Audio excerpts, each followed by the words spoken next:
What is the value of the expression 6 plus 6 divided by 6 times 3 over 3? Which option do you think is the correct answer to this question? This question confused a lot of people and made them choose the wrong option. Let's break it down step by step together. In the first step, to solve this question, many people go straight to the expression 6 plus 6 in the numerator of this fraction and replace the whole expression with 12 divided by 6 times 3 over 3. In the next step, they move on to the division between 12 and 6 and simplifying the expression to 2 times 3 over 3. Then, they say the 3's in the numerator and the denominator of this fraction cancel each other out and the final answer will be 2.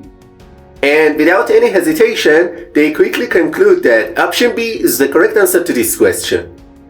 But it's absolutely wrong. Now let me walk you through step by step how to solve this expression.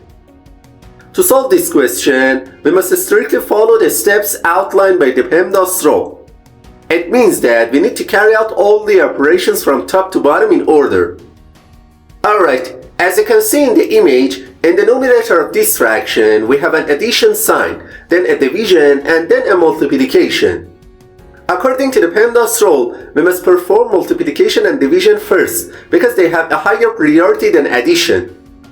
However, it's very important to remember that multiplication and division are at the same level of priority. In this case, the best thing to do is to start from the left side of the expression and carry out the multiplication and division step by step. So, first we go for the division between 6 and 6, and we can write the whole expression as 6 plus 1 times 3 over 3. In the next step, it's time for the multiplication between 1 and 3, which simplifies the expression to 6 plus 3 over 3. Finally, we handle the addition in the numerator and simplifying the expression to 9 over 3, which ultimately gives us the answer 3. Therefore, option C is the correct answer to this question.